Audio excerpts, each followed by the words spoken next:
ನಮಸ್ಕಾರ. ಸುಮಾರು ಜನ ಟ್ರೇಡರ್ಸು ಮಾರ್ಕೆಟ್ ತುಂಬ ಹೈಲಿ ವಾಲಟೈಲ್ ಆಗಿಬಿಟ್ರೆ ಹೇಗೆ ಟ್ರೇಡ್ ಮಾಡೋದು ಅರ್ಥನೇ ಆಗೋದಿಲ್ಲ ಅನ್ನತ್ತೆ. ಸುಮಾರು ಸತಿ ಭಯ ಆಗತ್ತೆ ಆ ಹೈಲಿ ವಾಲಟೈಲ್ ಮಾರ್ಕೆಟಲ್ಲಿ ಟ್ರೇಡ್ ಮಾಡೋದು ಅಂತ ಹೇಳ್ತಿರ್ತಾರೆ. ಓಕೆ, ಸೊ ಈ ಥರ ಒಂದು ಮಾರ್ಕೆಟ್ ಸಿಚುವೇಶನ್ಗೆ ಏನು ಸೊಲ್ಯೂಷನು ಅಂತ ಹೇಳಿದ್ರೆ, ನಾವು ನಮ್ಮ ಡೈನಮಿಕ್ ಮೆಂಬರ್ಸ್ ಆಗಲಿ, ನಮ್ಮ dynamic live dynamic system use ಮಾಡಿಕೊಂಡು ನಮ್ಗೆ ಯಾವುದೇ ಥರದ್ದು ಮಾರ್ಕೆಟ್ ಕಂಡೀಷನಲ್ಲೂ ನಮಗೆ ಫಿಯರ್ ಆಗಲಿ ಕನ್ಫ್ಯೂಷನ್ ಆಗಲಿ ಏನೂ ಇಲ್ಲದೆ ಟ್ರೇಡ್ ಮಾಡ್ತೀವಿ. ಓಕೆ, ಸೊ ಇದು ಅದೇ ಥರ ಈ ಹೈಲಿ ವಾಲಟೈಲ್ ಅಂತ ನೀವೇನು ಹೇಳ್ತೀರಾ ಅಂಥ ಮಾರ್ಕೆಟಲ್ಲೂ ನಾವು ತುಂಬ ಸ್ಮೂತಾಗಿ ಟ್ರೇಡ್ ಮಾಡ್ಕೊಂಡು ಹೋಗ್ತೀವಿ. ಹೇಗಪ್ಪ ಅಂದರೆ, ಯಾವುದೇ ಒಂದು ಸ್ಟಾಕಲ್ಲಿ ನಾವು ಟ್ರೇಡ್ ಮಾಡೋಕ್ಕೆ ಮುಂಚೆ ಅದರಲ್ಲಿ ಏನು ನಡೀತಿದೆ, ಆ ಪ್ರೈಸ್ ಮೂಮೆಂಟಲ್ಲಿ ಏನು ನಡೀತಿದೆ ಅನ್ನೋದನ್ನು ಫಸ್ಟ್ ಅರ್ಥ ಮಾಡ್ಕೊತೀವಿ. ಅದರದ್ದು ಡೈರೆಕ್ಷನ್ ಯಾವ ಕಡೆ ಇದೆ ಅನ್ನೋದನ್ನೆಲ್ಲ ಡೀಟೇಲ್ ಫಸ್ಟ್ ಅರ್ಥ ಮಾಡ್ಕೊತೀವಿ. ಅದಾದಮೇಲೆ ಅದರಲ್ಲಿ ಟ್ರೇಡ್ ಮಾಡೋದಕ್ಕೆ ಪ್ಲ್ಯಾನ್ ಮಾಡ್ತೀವಿ. ಓಕೆ, ಸೊ ಈ ಒಂದು ಸಿಚುವೇಶನ್, ಮಾರ್ಕೆಟ್ ಸಿಚುವೇಶನ್ ಎಕ್ಸ್ಪ್ಲೇನ್ ಮಾಡೋದಕ್ಕೆ ಬ್ರಿಟಾನಿಯಾ ಅನ್ನೋ ಒಂದು ಕಂಪ್ನಿ ಸ್ಟಾಕ್ ಬಗ್ಗೆ ನಾನಿವತ್ತು ಡಿಸ್ಕಸ್ ಮಾಡ್ತೀನಿ. ಓಕೆ, ಸೊ ಈ ಬ್ರಿಟಾನಿಯಾ ಅನ್ನೋದರಲ್ಲಿ ಸ್ಟಾಕಲ್ಲಿ ನೀವು ನೋಡಿದ್ರಂದರೆ ಸುಮಾರು ತಿಂಗಳಿಂದ ಅದು ಕಂಪ್ಲೀಟ್ಲಿ ಅಪ್ ಟ್ರೆಂಡಲ್ಲೇ ಇದ್ದಿದೆ.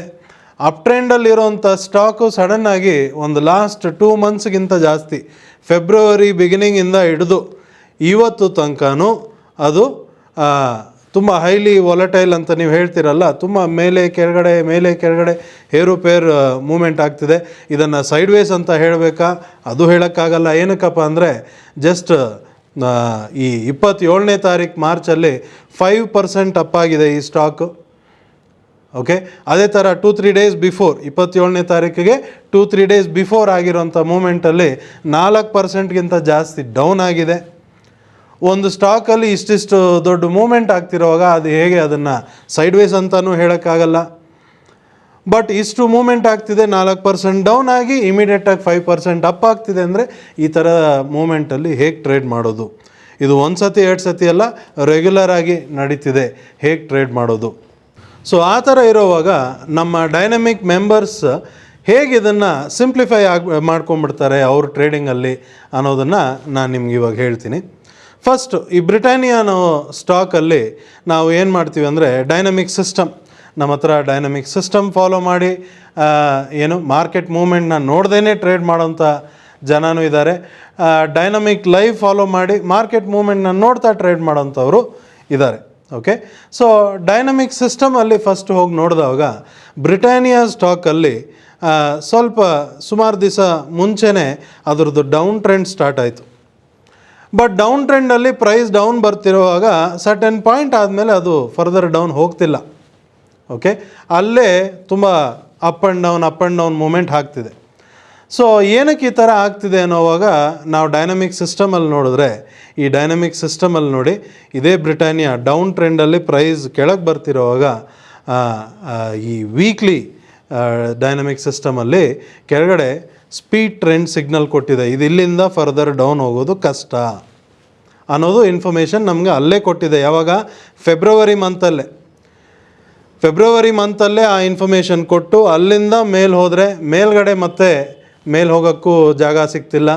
ಅಲ್ಲೇ ಅಪ್ ಆ್ಯಂಡ್ ಡೌನ್ ಮೂಮೆಂಟ್ ಆಗ್ತಾನೆ ಬರ್ತಿದೆ. ಏನಕ್ಕೆ ಈ ಅಪ್ ಆ್ಯಂಡ್ ಡೌನ್ ಮೂಮೆಂಟ್ ಆಗ್ತಿದೆ ಅನ್ನೋದು ನೀವು ಯೋಚನೆ ಮಾಡ್ಬೋದು. ಫಸ್ಟ್ ಆಫ್ ಆಲ್, ಈ ಮೂಮೆಂಟ್ ಆಗ್ತಿರೋವಾಗ, ಆ ಡೌನ್ ಟ್ರೆಂಡ್ ಸ್ಟಾರ್ಟ್ ಆದಾಗಲೇ ಡೈನಮಿಕ್ ಮೆಂಬರ್ಸ್ಗೆ ನಮಗೆ ಒಂದು ಕ್ಲಾರಿಟಿ ಸಿಕ್ಬಿಟ್ಟಿರುತ್ತೆ. ಏನಪ್ಪ ಅಂದರೆ, ಇದು ಲಾಂಗ್ ಟರ್ಮ್ ಇನ್ ಬಿಟ್ವೀನ್ ಟ್ರೆಂಡಾಗಿ ಬಂದುಬಿಟ್ಟಿದೆ.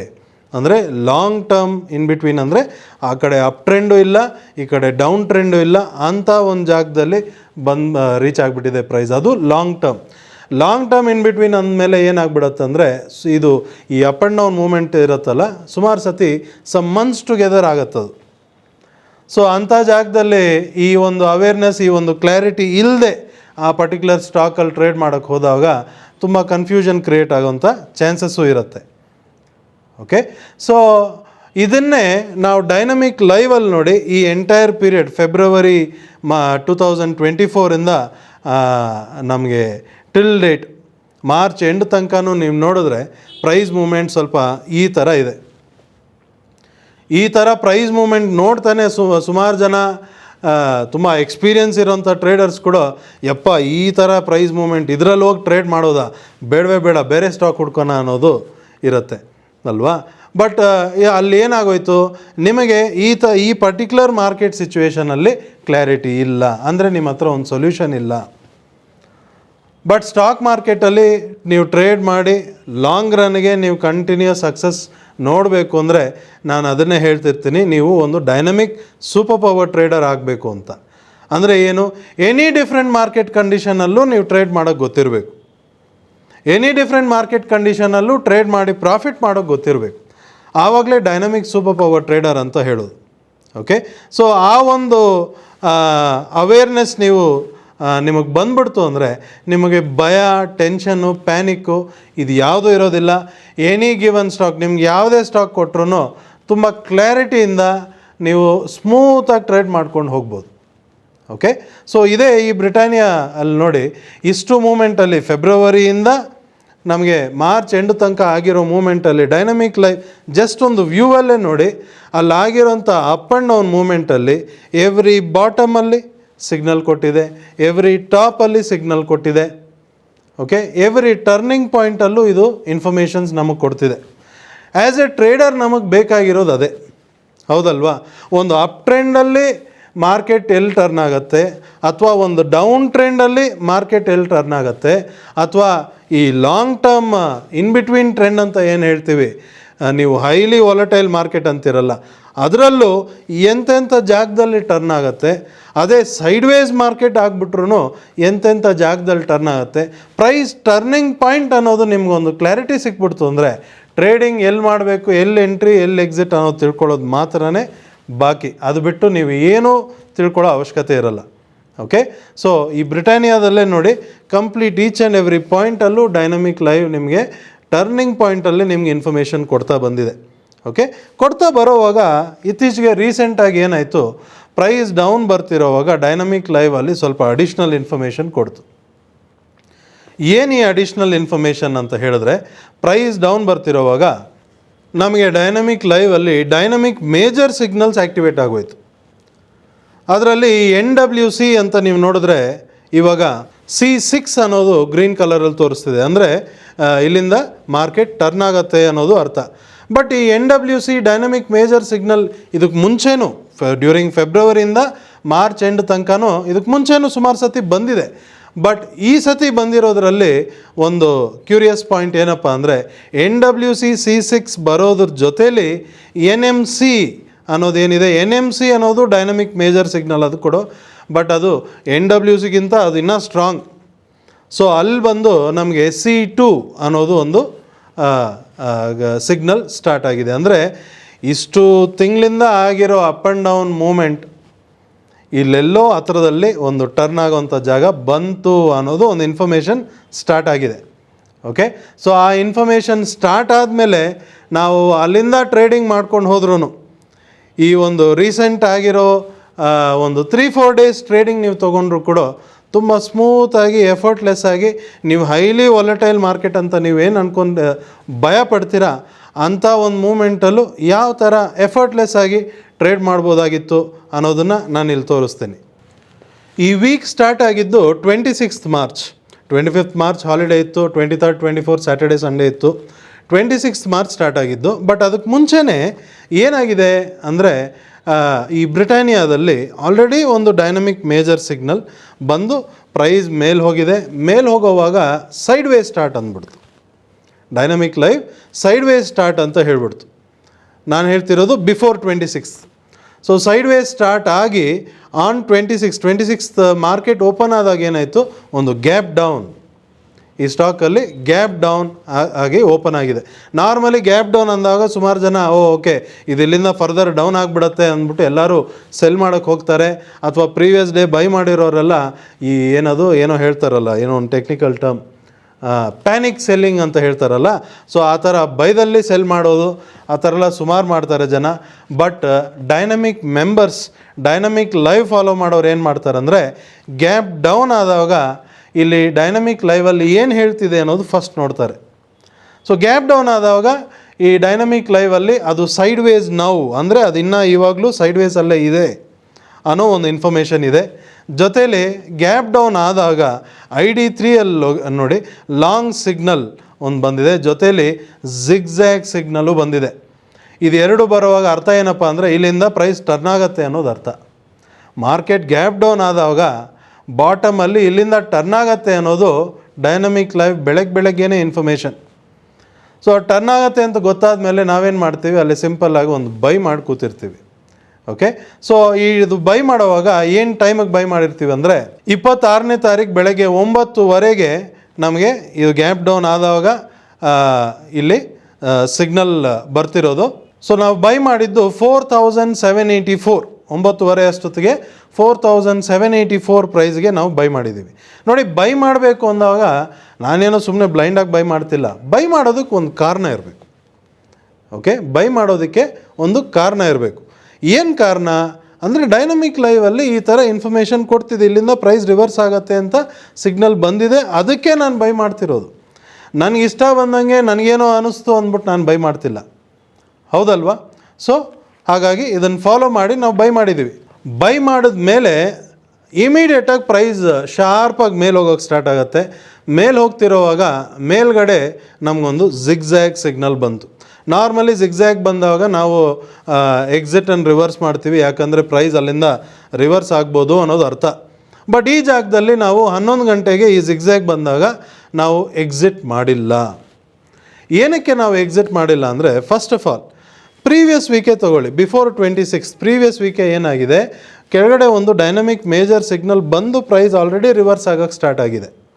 ಓಕೆ, ಸೊ ಆ ಡೈನಮಿಕ್ ಮೇಜರ್ ಸಿಗ್ನಲ್ ಬಂದಾಗ ನಾವು ಹೋಗಿ NWC ನೋಡ್ತೀವಿ, ಅದ್ರದ್ದು ಏನು ಸ್ಟ್ರೆಂತ್ ಅಂತ ನೋಡ್ತೀವಿ. NWC ಅಂದಾಗ ಆ ಸಿಗ್ನಲ್ದು ಇಂಪ್ಯಾಕ್ಟ್, NWC ಇಲ್ಲಿಂದ ಪ್ರೈಸ್ ಟರ್ನ್ ಆಗುತ್ತೆ ಅಂತ ಒಂದು ಇನ್ಫಾರ್ಮೇಷನ್ ಬಂದಾಗ ಆ ಸಿಗ್ನಲ್ದು ಇಂಪ್ಯಾಕ್ಟ್ ಬಂದು ನೆಕ್ಸ್ಟ್ ವೀಕ್ಗೆ ಜಾಸ್ತಿ ಇರುತ್ತೆ ಅನ್ನೋದು ಅರ್ಥ. ಓಕೆ, ನೀವು ನಾರ್ಮಲಿ ಟ್ರೈನಿಂಗ್ ಅಟೆಂಡ್ ಮಾಡಿದ್ರೆ NWC ಅಂದರೆ ಏನು, PWC ಅಂದರೆ ಏನು, WAC ಅಂದರೆ ಏನು, ಇದೆಲ್ಲ ಡೀಟೇಲಾಗಿ ನಾವು ತಿಳಿಸ್ತೀವಿ. ಇವಾಗ ಶಾರ್ಟ್ ಡ್ಯೂರೇಷನಲ್ಲಿ ನಾನು ತಿಳಿಸೋಕ್ಕಾಗದೇ ಇರೋದ್ರಿಂದ ನಾನು ಬ್ರೀಫಾಗಿ ನಿಮ್ಗೆ ಹೇಳ್ತಿದ್ದೀನಿ. ಓಕೆ, ಸೊ ನೆಕ್ಸ್ಟ್ ವೀಕ್ಗೆ ಇಂಪ್ಯಾಕ್ಟ್ ಜಾಸ್ತಿ ಇರುತ್ತೆ ಅನ್ನೋದು ಅರ್ಥ. ಸೊ ನೆಕ್ಸ್ಟ್ ವೀಕ್ ಮಾರ್ಕೆಟ್ ಮೇಲೆ ಹೋಗ್ಬೋದು ಅನ್ನೋದು ಅದು ಆಲ್ರೆಡಿ ಪ್ರೀವಿಯಸ್ ವೀಕೆ ಇನ್ಫಾರ್ಮ್ ಮಾಡಿದೆ. ಆ ಇನ್ಫಾರ್ಮೇಷನ್ ಜೊತೆಯಲ್ಲಿ ಪ್ರೈಸ್ ಗ್ಯಾಪ್ ಡೌನ್ ಓಪನ್ ಆಗಿ ನಾವು ಬೈ ಮಾಡಾದಮೇಲೆ ಪ್ರೈಸ್ ಮೇಲೆ ಹೋಗ್ತಿರುವಾಗ ಇಲ್ಲಿ ಜಿಗ್ಜ್ಯಾಗ್ ಬಂದಾಗ ನಾವೇನು ನೋಡ್ತೀವಿ, ಮೇಲ್ಗಡೆ ಬಂದಿರೋದು ಜಿಗ್ಜ್ಯಾಗ್, ಕೆಳಗಡೆ ಬಂದಿರೋದು ಡೈನಮಿಕ್ ಮೇಜರ್ ಸಿಗ್ನಲ್. ಇವರಿಬ್ಬರಲ್ಲಿ ಸ್ಟ್ರೆಂತ್ ಯಾರ್ದು ಜಾಸ್ತಿ ಅಂತ ನೋಡಿದ್ರೆ ಡೈನಮಿಕ್ ಮೇಜರ್ ಸಿಗ್ನಲ್ದೇ ಸ್ಟ್ರೆಂತ್ ಜಾಸ್ತಿ. ಸೊ ಹಾಗಾಗಿ ಇಲ್ಲಿ ಮೇಲೆ ಬಂದಿರೋಂಥ ಜಿಗ್ಜ್ಯಾಗ್ನ ಬ್ರೇಕ್ ಮಾಡ್ಕೊಂಡು ಮುಂದೆ ಹೋಗೋವಂಥ ಚಾನ್ಸಸ್ಸು ಇದೆ. ಜೊತೆಯಲ್ಲಿ ನಾನು ಹೇಳ್ದಂಗೆ NMC C2 ಅದು ಆ್ಯಕ್ಟಿವೇಟ್ ಆಗಿದೆ. ಸೊ ಹಾಗಾಗಿ ಸ್ಟ್ರೆಂತ್ ಸ್ವಲ್ಪ ಜಾಸ್ತಿನೇ ಇರುತ್ತೆ ಇದರಲ್ಲಿ, ಅಲ್ವಾ? ಸೊ ಹಾಗಾಗಿ ನಾವಲ್ಲಿ ಆ ಜಾಗದಲ್ಲಿ ವೆಯ್ಟ್ ಮಾಡ್ತೀವಿ. ವೆಯ್ಟ್ ಮಾಡಿ ಮಾರನೇ ದಿವಸ 27ನೇ ತಾರೀಕು ಬೆಳಗ್ಗೆ ಪ್ರೈಸ್ ಮೇಲೆ ಹೋಗ್ತಿರೋವಾಗ ಮೇಲ್ಗಡೆ ಒಂದು ಡೈನಮಿಕ್ ಸಿಸ್ಟಮ್ ಕಾಜನ್ ಸ್ಟಾರ್ಟ್ ಆಯಿತು. ಸೊ ಈ ಡೈನಮಿಕ್ ಸಿಸ್ಟಮ್ ಕಾಜನ್ ನಾವು ಬಂದು NDC ನೋಡ್ತೀವಿ. NDC ಆ ಟೈಮ್ಗೆ C2 ರೆಡ್ ಕಲರ್ ಅಂತ ತೋರಿಸಿದೆ, ಅಂದರೆ ಇಲ್ಲಿಂದ ಪ್ರೈಸ್ ಟರ್ನ್ ಆಗ್ಬೋದು ಅನ್ನೋದು ಒಂದು ಇನ್ಫಾರ್ಮೇಷನ್. ಬಟ್ ನಾವು ಆಪ್ಷನ್ಸಲ್ಲಿ ಟ್ರೇಡ್ ಮಾಡೋರು ಏನು ಮಾಡ್ತೀವಿ, ಆ ಒಂದು ಇನ್ಫಾರ್ಮೇಷನ್ ಬರ್ತಾನೆ ನಾವು ಪ್ರಾಫಿಟ್ ಸೆಕ್ಯೂರ್ ಮಾಡ್ಕೊಂಡ್ಬಿಡ್ತೀವಿ, ಫಸ್ಟ್ ಪಾಯಿಂಟ್. ಸೆಕೆಂಡ್, ಫ್ಯೂಚರ್ಸಲ್ಲಿ ಟ್ರೇಡ್ ಮಾಡೋವಾಗ ಇಮಿಡಿಯೇಟಾಗಿ ಈ ಜಾಗದಲ್ಲಿ ನಾವು ಎಕ್ಸಿಟ್ ಮಾಡೋದಿಲ್ಲ. ಏನಕ್ಕೆ ಎಕ್ಸಿಟ್ ಮಾಡಲ್ಲ ಅಂದರೆ, ಮೇಲ್ಗಡೆ ಬಂದಿರೋದು C2, ಕೆಳಗಡೆ ಇದ್ದಿದ್ದು dynamic major signal. Okay, so dynamic major ಸಿಗ್ನಲ್ದೇ ಸ್ಟ್ರೆಂತ್ ಜಾಸ್ತಿ ಇರೋದ್ರಿಂದ ಇಲ್ಲಿಂದ ಮಾರ್ಕೆಟ್ ಟರ್ನ್ ಆದ್ರೂ ಮತ್ತೆ ಮೇಲೆ ಹೋಗೋಂಥ ಚಾನ್ಸಸ್ ಜಾಸ್ತಿ ಇರುತ್ತೆ. ಹಾಗಾಗಿ ಇಮಿಡಿಯೇಟ್ ಟಾಪಲ್ಲಿ ಎಕ್ಸಿಟ್ ಮಾಡೋದು ಬೇಡ, ಸ್ವಲ್ಪ ವೆಯ್ಟ್ ಮಾಡಿ ನೋಡೋಣ ಅದು ಇಲ್ಲಿಂದ ಟರ್ನ್ ಆಗುತ್ತಾ ಅಥವಾ ಅದನ್ನು ಬ್ರೇಕ್ ಮಾಡ್ಕೊಂಡು ಮೇಲೆ ಹೋಗುತ್ತಾ ಅನ್ನೋದನ್ನು ತಿಳ್ಕೊಳ್ಳೋದಕ್ಕೆ ಸ್ವಲ್ಪ ವೆಯ್ಟ್ ಮಾಡೋಣ ಅಂತ ವೆಯ್ಟ್ ಮಾಡ್ತೀವಿ. ಬಟ್ ವೆಯ್ಟ್ ಮಾಡೋವಾಗಲೂ ಪ್ರೈಸ್ ಏನಾಗಿದೆ ಅಂದರೆ ಅಲ್ಲಿಂದ ಡೌನ್ ಬಂತು.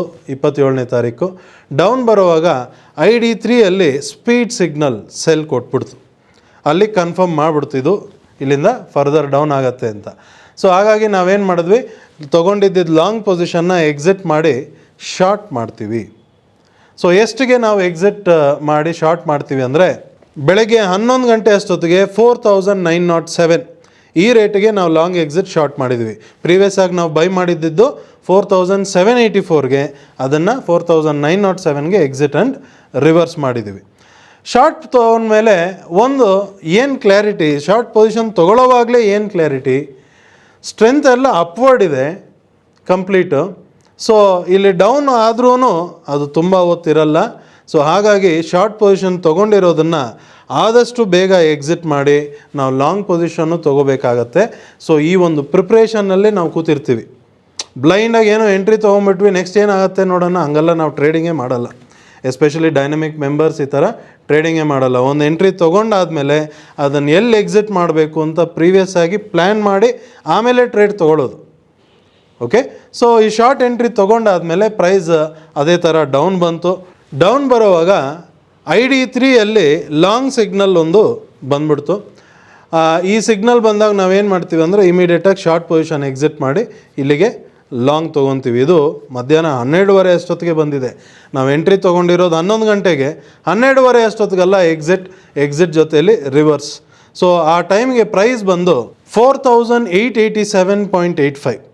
ಓಕೆ, 4907ಗೆ ಶಾರ್ಟ್ ಮಾಡಿದ್ದೀವಿ, 4887.85ಗೆ ನಾವು ಶಾರ್ಟ್ ಎಕ್ಸಿಟ್ ಮಾಡಿ ಲಾಂಗ್ ತೊಗೊತಾ ಇದ್ದೀವಿ. ಸ್ಮಾಲ್ ಪ್ರಾಫಿಟೇ, ಬಟ್ ಇದ್ರೂ ಪ್ರಾಫಿಟೇ ಅಲ್ವಾ, ಹೌದಲ್ವಾ? ಯಾಕಂದ್ರೆ ಪ್ರೀವಿಯಸ್ ಟ್ರೇಡಲ್ಲಿ ಮೋರ್ ದ್ಯಾನ್ 100 ಪಾಯಿಂಟ್ಸ್ ಪ್ರಾಫಿಟ್ ಸಿಕ್ಕಿದೆ. ಈ ಟ್ರೇಡಲ್ಲೂ ಅದೇ ಥರ ಬರುತ್ತೆ ಅಂತ ನೀವು ಎಕ್ಸ್ಪೆಕ್ಟ್ ಮಾಡ್ಕೊಂಡು ಕೂತ್ಕೊಂಡ್ರೆ ಅದು ತಪ್ಪಾಗತ್ತೆ ಅಲ್ವಾ? ಸಿಸ್ಟಮ್ ಏನು ಹೇಳ್ತಿದೆ ಅದನ್ನು ಫಾಲೋ ಮಾಡೋಣ. ಏನಕ್ಕಂದರೆ ಡೈನಮಿಕ್ ಲೈವ್ದು ಕೆಲಸನೇ ಬಂದು ಪ್ರೈಸ್ ಎಲ್ಲೆಲ್ಲ ಟರ್ನ್ ಆಗುತ್ತೆ ಅನ್ನೋದು ಇನ್ಫಾರ್ಮ್ ಮಾಡೋದೆ. ಓಕೆ, ಸೊ ಇಲ್ಲಿ ಲಾಂಗ್ ತೊಗೊಂಡಾಯಿತು. ಲಾಂಗ್ ತೊಗೊಂಡಾದಮೇಲೆ ಪ್ರೈಸ್ ಇಲ್ಲಿಂದ ಫರ್ದರ್ ಮೇಲೆ ಹೋಗೋಕ್ಕೆ ಸ್ಟಾರ್ಟ್ ಆಯಿತು. ಮೇಲೆ ಹೋಗ್ತಿರೋವಾಗ ಮಧ್ಯಾಹ್ನ 2 ಗಂಟೆ ಅಷ್ಟೊತ್ತಿಗೆ ID3ಯಲ್ಲಿ ಮತ್ತೆ ಟಾಪಲ್ಲಿ ಜಿಗ್ಜ್ಯಾಗ್ ಸಿಗ್ನಲ್ ಬಂದಿದೆ. ಸೊ ಈ ಜಿಗ್ಜ್ಯಾಗ್ ಸಿಗ್ನಲ್ ಬಂದಾಗ ಪ್ರೈಸ್ ರಿವರ್ಸ್ ಆಗುತ್ತೆ ಅನ್ನೋದು ಒಂದು ಅರ್ಥ. ಅದ್ರ ಜೊತೇಲಿ ID3 ಸ್ಪೀಡ್ ಸಿಗ್ನಲ್ ಪ್ರೀವಿಯಸ್ ಆಗಿ ಸೆಲ್ ಕೊಟ್ಟಿದ್ದು ಅದಿನ್ನೂ ಸೆಲ್ಲಲ್ಲೇ ಇದೆ. ಹಾಗಾಗಿ ನಾವೇನು ಮಾಡ್ತೀವಿ, ಇಲ್ಲಿ ಮತ್ತೆ ಲಾಂಗ್ ಎಕ್ಸಿಟ್ ಮಾಡಿ ಶಾರ್ಟ್ ಪೊಸಿಷನ್ ತೊಗೊತೀವಿ. ಸೊ ಲಾಂಗ್ ಎಕ್ಸಿಟ್ ಶಾರ್ಟ್ ಮಾಡುವಾಗ ಪ್ರೈಸ್ ಬಂದು 4895.45. ಓಕೆ, ಸ್ಮಾಲ್ ಮೂಮೆಂಟೇ ಆಗಿರೋದು, ಬಟ್ ಇದ್ರೂ ಅಲ್ಲಿ ನಾವು ಎಕ್ಸಿಟ್ ಮಾಡಬೇಕು ಅಂತ ಬಂದಾದಮೇಲೆ ಅಲ್ಲಿ ಮಾಡಲೇಬೇಕು. ಸೊ ಇಲ್ಲಿ ಟ್ರೇಡ್ ಆ್ಯಕ್ಷನ್ ನಾವು ತೊಗೊತೀವಿ. ಶಾರ್ಟ್ ಪೊಸಿಷನ್ ತೊಗೊಂಡ್ವಿ. ಶಾರ್ಟ್ ತೊಗೊಂಡಾದಮೇಲೆ ಆವತ್ತಿನ ದಿವಸಕ್ಕೆ ಯಾವುದೇ ಥರದ್ದು ಎಕ್ಸಿಟ್ ಬಂದಿಲ್ಲ. ಮಾರನೇ ದಿವಸ 28ನೇ ತಾರೀಕು ಪ್ರೈಸ್ ಡೌನ್ ಬರೋವಾಗ ಬೆಳಗ್ಗೆ 9:30 ಅಷ್ಟೊತ್ತಿಗೆಲ್ಲ ಮತ್ತೆ ID3 ಲಾಂಗ್ ಸಿಗ್ನಲ್ ಹತ್ರ ಒಂದು ನಮಗೆ ಎಕ್ಸಿಟ್ ಬರ್ತಿದೆ, ಜಿಗ್ಜ್ಯಾಗು ಬಂದಿದೆ. ಹಾಗಾಗಿ ಶಾರ್ಟ್ ಎಕ್ಸಿಟ್ ಮಾಡಿ ಇಲ್ಲಿ ಲಾಂಗ್ ತೊಗೊತೀವಿ. ಲಾಂಗ್ ತೊಗೊಳೋದಕ್ಕೆ ಎವ್ರಿ ಪಾಯಿಂಟ್ ನಮಗೆ ಒಂದು ಮೇಜರ್ ಕ್ಲಾರಿಟಿ ಏನಿತ್ತು ಅಂದರೆ ಕೆಳಗಡೆ ಡೈನಮಿಕ್ ಮೇಜರ್ ಸಿಗ್ನಲಿಂದ ಇದು ಮೇಲೆ ಬಂದಿರೋದು. ಹಾಗಾಗಿ ಎವ್ರಿ ಬೈಯಿಂಗ್ ಆಪರ್ಚುನಿಟಿನೂ ನಾವು ಮಿಸ್ ಮಾಡದೆ ಮಾಡಬೇಕು ಅನ್ನೋ ಕಾರಣದಿಂದ ಇಲ್ಲಿ ಶಾರ್ಟ್ ಎಕ್ಸಿಟ್ ಲಾಂಗ್ ತೊಗೊಂಡಿದ್ದೀವಿ. ಸೊ ಅಷ್ಟೊತ್ತಿಗೆ ಪ್ರೈಸ್ ಬಂದು 4881 ನಡೀತಿದೆ. ಸೊ ಈ ರೇಟಿಗೆ ಶಾರ್ಟ್ ಎಕ್ಸಿಟ್ ಲಾಂಗ್ ಮಾಡಾಯಿತು. ಲಾಂಗ್ ತೊಗೊಂಡಾದಮೇಲೆ ತಿರ್ಗಾ ಪ್ರೈಸ್ ಅಲ್ಲಿಂದ ಶಾರ್ಪಾಗಿ ಮೇಲೆ ಹೋಗಿದೆ. ಆವತ್ತಿನ ದಿವಸನೇ ಮೇಲೆ ಹೋಗೋವಾಗ ಅರೌಂಡ್ 2:55 ಮಧ್ಯಾಹ್ನ ಅಷ್ಟೊತ್ತಿಗೆ ನಮಗೆ ಇಂಟ್ರಾ ವೀಕಲ್ಲಿ ಮೇಲ್ಗಡೆ ಜಿಗ್ಜ್ಯಾಗ್ ಸಿಗ್ನಲ್ ಬಂದಿದೆ. ಓಕೆ, ಸೊ ಈ ಜಿಗ್ಜ್ಯಾಗ್ ಮಾತ್ರ ಅಲ್ಲ, ಇದ್ರ ಜೊತೆಯಲ್ಲಿ ಡೈನಮಿಕ್ ಕಾಜನೂ ಇದೆ ಮೇಲ್ಗಡೆ ಟಾಪಲ್ಲಿ. ಹಾಗಾಗಿ ನಾವೇನು ಮಾಡ್ತೀವಿ ಅಂದರೆ ಲಾಂಗ್ ಎಕ್ಸಿಟ್ ಮಾಡಿ ಮತ್ತೆ ಶಾರ್ಟ್ ಪೊಸಿಷನ್ ತೊಗೊತೀವಿ. ಸೊ ಅಷ್ಟೊತ್ತಿಗೆ ಪ್ರೈಸ್ ಬಂದು 4942.20 ನಡೀತಿದೆ. ನಾವು ಬೈ ಮಾಡಿದ್ದು 4881ಗೆ, ಇಲ್ಲಿ 4942.20ಗೆ ಲಾಂಗ್ ಎಕ್ಸಿಟ್ ಮಾಡಿ ಮತ್ತೆ ಶಾರ್ಟ್ ತೊಗೊಂಡಾದಮೇಲೆ ಏನಾಯಿತು, ನಾರ್ಮಲಿ ಇನ್ನೇನು ಹಾಫ್ ಆನ್ ಅವರ್ ಮಾರ್ಕೆಟ್ ಇದೆ. ಇಷ್ಟರಲ್ಲಿ ನಮ್ಗೆ ಮೋಸ್ಟ್ಲಿ ಎಕ್ಸಿಟ್ ಸಿಗುತ್ತೋ ಸಿಗಲ್ವೋ ಗೊತ್ತಿಲ್ಲ, ಬಟ್ ಪ್ರಾಬಬ್ಲಿ ನೆಕ್ಸ್ಟ್ ಡೇನೂ ಬರ್ಬೋದು ಅನ್ನೋದು ಒಂದಿರುತ್ತೆ. ಬಟ್ ಈ ಬ್ರಿಟಾನಿಯಾದಲ್ಲಿ ಏನಾಯಿತು ಅಂದರೆ ಶಾರ್ಪಾಗಿ ಡೌನ್ ಬಂದ್ಬಿಡ್ತು. ಶಾರ್ಟ್ ತೊಗೊಂಡಾದಮೇಲೆ price immediate last half on ಅವರಲ್ಲಿ ಕಂಪ್ಲೀಟ್ ಡೌನ್ ಬರೋವಾಗ ಕೆಳಗಡೆ ಇಂಟ್ರಾ ವೀಕಲ್ಲಿ ಮತ್ತು ID3ಯಲ್ಲಿ ಮತ್ತೆ ಕೆಳಗಡೆ ಸಿಗ್ನಲ್ ಪ್ರಿಪ್ರೇಷನ್ ಆಗ್ತಿದೆ. ಸೊ ಈ ಸಿಗ್ನಲ್ ಪ್ರಿಪ್ರೇಷನಲ್ಲಿ ಒಂದೇನಪ್ಪ ಅಂದರೆ ಸಿಗ್ನಲ್ ಕನ್ಫರ್ಮ್ ಆಗ್ತಾನೆ ಶಾರ್ಟ್ ಎಕ್ಸಿಟ್ ಮಾಡಿ ಮತ್ತೆ ಲಾಂಗ್ ತೊಗೋಬೇಕು. ಬಟ್ ಸಿಗ್ನಲ್ ಪ್ರಿಪ್ರೇಷನ್ ಆಗ್ತಿರೋದು ಕನ್ಫರ್ಮ್ ಆಗೋದು 3:30ಗೆ ಮಾರ್ಕೆಟ್ ಕ್ಲೋಸ್ ಆಗಿಬಿಡುತ್ತೆ. ನಾವು ಮಾರನೇ ದಿವಸನೇ ಆ್ಯಕ್ಷನ್ ತೊಗೊಳಕ್ಕೆ ಆಗೋದು ಅಲ್ವಾ. ಬಟ್ ಇಲ್ಲಿ ನಾವು ಏನು ನೋಡ್ತೀವಿ ಅಂದರೆ ಕೆಳಗಡೆ ಮತ್ತು ಡೈನಮಿಕ್ ಮೇಜರ್ ಸಿಗ್ನಲಿಂದ ಮೇಲೆ ಬಂದಿರೋದು, ಏನಿ ಮೂಮೆಂಟ್ ಇದು ಮೇಲೆ ಹೋಗೋಂಥ ಚಾನ್ಸಸ್ ಜಾಸ್ತಿ ಇರುತ್ತೆ. ಇಂಥ ಜಾಗದಲ್ಲೇ ಗ್ಯಾಪ್ ಅಪ್ ಆಗೋಂಥ ಚಾನ್ಸಸ್ ಜಾಸ್ತಿ ಇರುತ್ತೆ. ಹಾಗಾಗಿ ಮಾರ್ಕೆಟ್ ಕ್ಲೋಸ್ ಆಗೋಕ್ಕೆ ಮುಂಚೆ ಒಂದು ಸತಿ ಶಾರ್ಟ್ನ ಎಕ್ಸಿಟ್ ಮಾಡಿಬಿಡ್ತೀವಿ. ಲಾಂಗ್ ಬೇಕಾದ್ರೆ ನೆಕ್ಸ್ಟ್ ಡೇ ತೊಗೊಳ್ಳೋಣ, ತೊಂದರೆ ಇಲ್ಲ. ಇಲ್ಲೇ ಲಾಂಗು ತೊಗೊಳ್ಬೋದು, ಬಟ್ ಅದಕ್ಕೆ ಇದನ್ನು ಯೂಸ್ ಮಾಡಿ ನೀವು ಸ್ವಲ್ಪ ಎಕ್ಸ್ಪೀರಿಯನ್ಸ್ ಆಗ್ತಾ ಅಂಥ ಟ್ರೇಡ್ ಆ್ಯಕ್ಷನೆಲ್ಲ ನೀವು ಎಫರ್ಟ್ಲೆಸ್ ಆಗಿ ಮಾಡ್ತೀರಾ. But initially at least short position at least exit ಮಾಡ್ಕೊಳ್ಳೋಣ.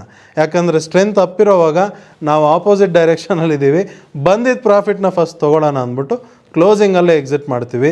ಕ್ಲೋಸಿಂಗಲ್ಲಿ ಪ್ರೈಸ್ ಬಂದು 4911.25. ಸೊ ಈ ರೇಟಿಗೆ ನಾವು ಶಾರ್ಟ್ ಪೊಸಿಷನ್ನ ಎಕ್ಸಿಟ್ ಮಾಡ್ಕೊಂಡಿರ್ತೀವಿ.